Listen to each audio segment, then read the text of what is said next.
दाल जस्तै एकदम नरम हुन्छ अनि केही गरी भएन भने अलि थिचथाच गरेर एकदम नरम पनि बनाउनु पर्ने हुन्छ हैन। अनि यो नुन र तातो पानीमा यो पाकिसकेपछि चाहिँ एउटा छुट्टै कराईमा चाहिँ के गर्ने भने तोरीको तेल लिने हैन, तोरीको तेल अलिकति लिने अनि त्यसमा चाहिँ मेथी छ भने ज्वानो हैन, त्यो चाहिँ सबै फुराउने, खुर्सानी सुकेको खुर्सानी हैन। अनि यसरी चाहिँ यो फुराउने, त्यसलाई झैया पारिसकेपछि अझ त्यसमा के पनि हाल्न सक्नुहुन्छ भने तपाईले लसुन अदुवा पिसेर त्यसको मसला बनाएर राख्ने हैन।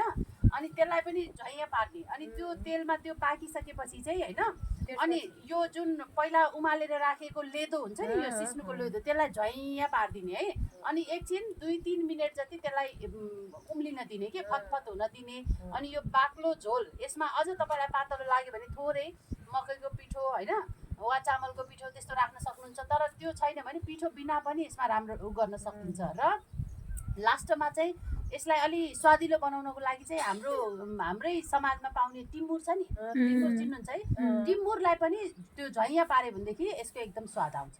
त्यही भएर यो नुन, बेसार, जिरा, धनियाको मसला भइहाल्यो हैन। अनि लसुन अदुवा चाहिन्छ है, लसुन अदुवा। अनि खुर्सानी कति खानुहुन्छ ठिक्क, धेरै पोल्ने जस्तो पनि गरेर भएन।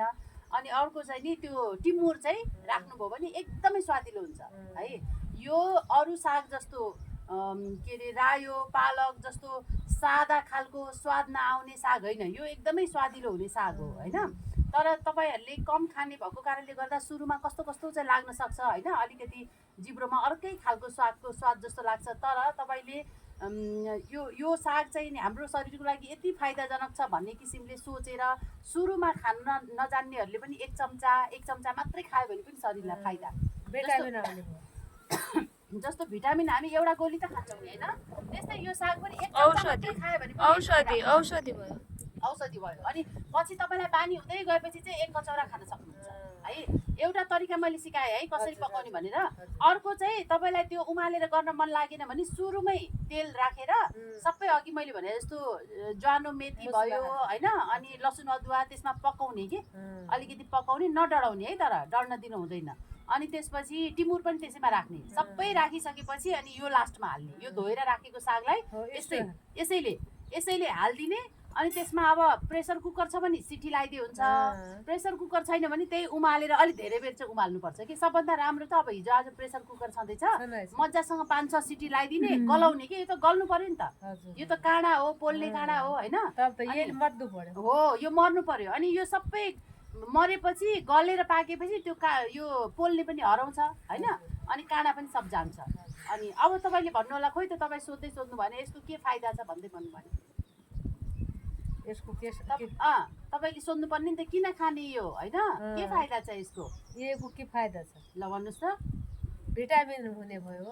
भिटामिन हुन्छ त किन नखाएको त तपाईहरुले? हामी त थाहै पाएन हैन, थाहै पाएन। हेल्थ राय हाम्रो आफ्नै घरमै भयो। अब कहिले यो स्वयंसेविकाले सिकाउनु त, यसमा भिटामिन पाइन्छ, यो सिस्नुमा धेरै हुन्छ, सिस्नो यो करगल्लो जाने रहेछ त, पढाइमा त पास रहेछ, खाना चाहिँ नखाएको रहेछ। फर्सी यो आँप यो के रे पपितो, यहाँमा धेरै भिटामिन हुन्छ, यो जाने रहेछ धेरै भिटामिन हुन्छ।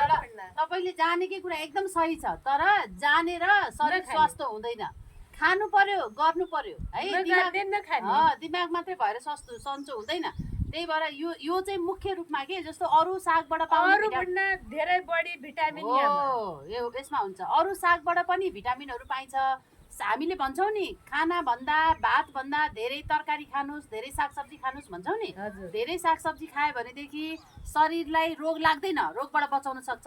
तर यो सिस्नोको सागले चाहिँ शरीरलाई रोगबाट पनि बचाउने काम गर्छ। अर्को यो हाम्रो आँखा छ नि एकदम तेजिलो बनाउँछ, चस्मा लाउनु पर्दैन। सुरुबाटै बच्चाहरूलाई, सानो बच्चाहरूलाई खुवाउनु पर्छ, बुढाबुढीहरूलाई खुवाउनु पर्छ। बुढाबुढीको त्यसै आँखा कमजोर भएको हुन्छ हैन, बुढाबुढीलाई खुवाउनु पर्यो। अनि हामी यो उमेरमा खाने भए अब आउँछ पकाउन त आयो। अब पकाएर खानु भएन भने अर्कोपल्ट आएर म यहाँ पकाएर देखाउँछु है, एक दिन हुन्छ।